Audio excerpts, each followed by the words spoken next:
I've been neglecting this F150 header job for content, although Caleb's over here grinding it out. I did make a little bit of content on this. Oh, you did?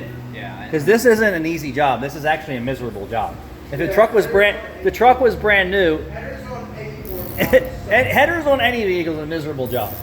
Let alone a car that's 25 years old, not in good shape. I don't think it's too terrible. Well, the biggest problem was every nut and stud manifold Well, that was rusted out. That's what I mean, miserable. And then we have a product you're not familiar with that didn't fit.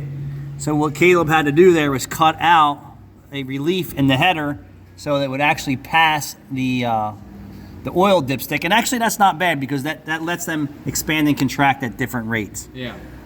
So that's no big deal. But that was one problem. Then all the studs had to be extracted. The EGR tubes rusted off. There's no O2 extension harnesses, but this side actually fits okay.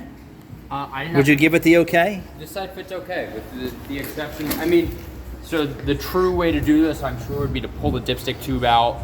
Oh yeah, that rusty pile of crap. Yeah. Put the dipstick tube back in, but I mean, we're swollen and seized in the upper oil pan. Yeah, we're not doing all that. So that would be a mission. Yeah. And then this side, my biggest gripe is we're hitting the starter. So yeah, they're hitting the starter. Headers in most applications are never cut and dry. No. And I don't care what you spend for them, you'll be very fortunate if they just fit. Mm-hmm.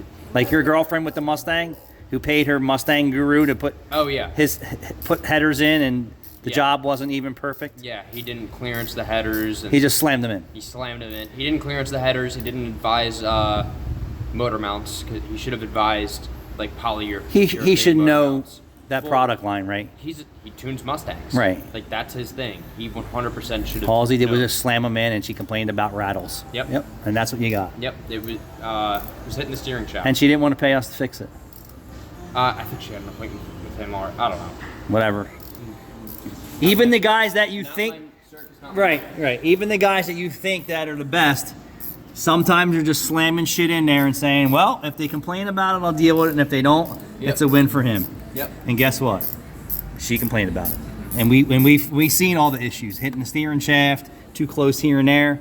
You know, another hour's worth of work on that one side, and all you have to do is bill her and say, hey, if he supplied them, shame on him. If she supplied them, he has every right to just keep billing. I think he supplied possibly because he gets good deals on parts, so she buys. Then he should know the product line, right? Well, exactly.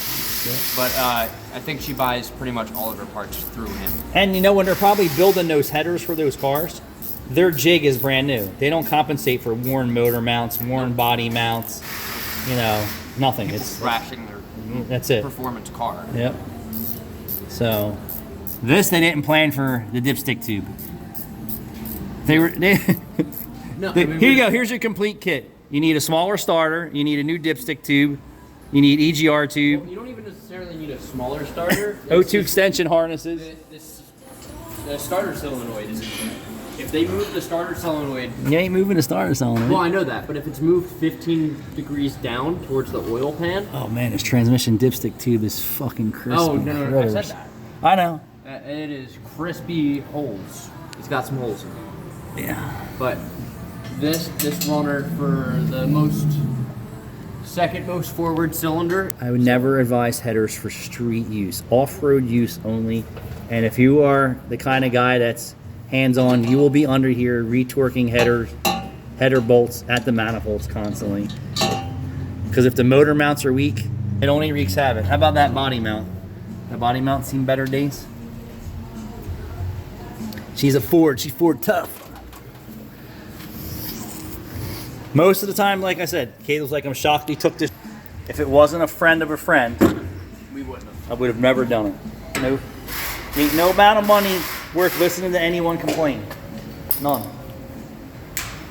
And I was telling Caleb back in the old days, I would just cut the nut off of this and then put it back together and tighten it up. Yep. I have an old tube out there because there's no guarantee this is going to fit.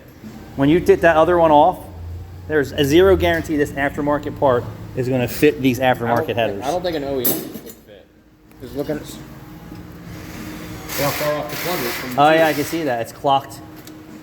Yeah, the cable's And we're like an inch off. the clock position there.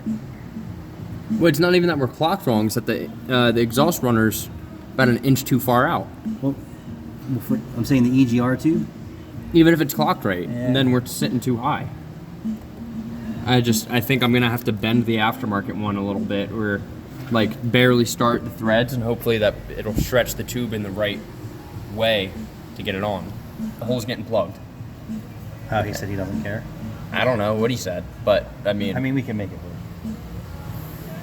yeah, it's just gonna be a pain We might have to cut it apart and then re-weld it. That was yeah, exactly, we might have to make 2 out of 1. or 1 out of 2. Yeah, like cut that, cut Yeah. this, make that one. Like I'll cut this. Grow the product so that it actually meets that 1 inch. I'll cut this here.